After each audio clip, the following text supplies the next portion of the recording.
grace. As a child, I heard that it was amazing.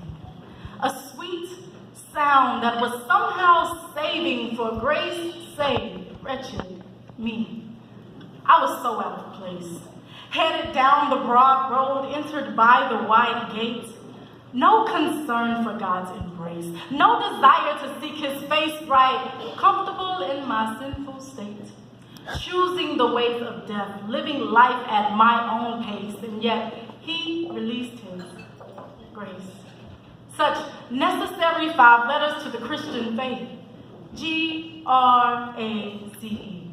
And I can't forget about its companion, mercy. See, mercy goes wherever grace goes, and God is rich in them both. And so when I think about the 5 letters in grace and the 5 letters in mercy, I can't help but to visualize 2 hands.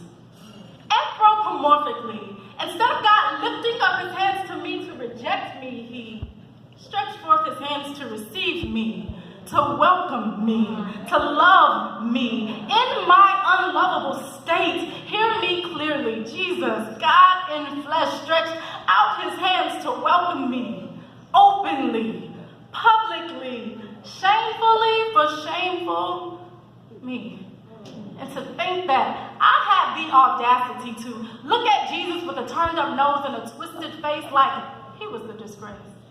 All the while he voluntarily hung in my place. Shame on me. And biblically speaking, there's no more shame on me. Jesus bore my shame on Calvary when he took the blame for me, also that I could hear not guilty.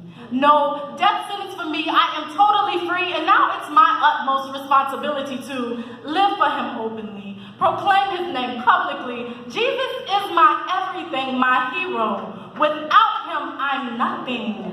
Zilch. Zero. Grace. God's righteousness at Christ's expense. But not only did he pay the way for me, he paved the way for me. Him who knew no sin became sin for me so that I, through him, could be housed in God's righteousness. Don't miss this, but get this.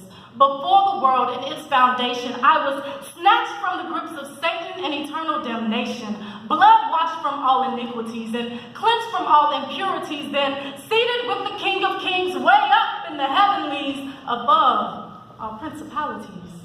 The same ones that used to have control of me no longer have control of me, since Jesus has promoted me, offered me a new position, and faith was all it took to get it. I thank God for faith, for grace. It is the foundation to my salvation, and it's truly amazing, but not to be limited to. Amazing. See, grace is also enabling. So it took grace to save me, and now it's taking grace to keep me. Now I get it. Grace for grace. It's never ending. The gift that keeps on giving. I need grace just as much now as I needed it in the beginning. It's grace that keeps me winning. It's grace that keeps me going. It's grace that keeps me knowing I can do all things, press through whatever life brings because of the grace dispensed unto me. Grace. God's enabling power to do what can't be done apart from him. According to the proportion of your faith, each one of us in this room may have been graced differently, but each one of us in this room has definitely been graced sufficiently, more than enough. He has given us more than enough to do everything he asks us to. Considerably for our so-called inabilities, there are no acceptable excuses. So any attempts to justify disobedience to God in any way whatsoever is useless. Having said more than a little bit, I said more than a little bit, there's this one question I'll pose, weighing heavy on the eternal fate of your soul. Have you received this grace? Have you received his grace? It is the only provision for heaven's admission. Grace is the only provision for heaven's admission. And though it costs God everything, it's freely given unto you by faith.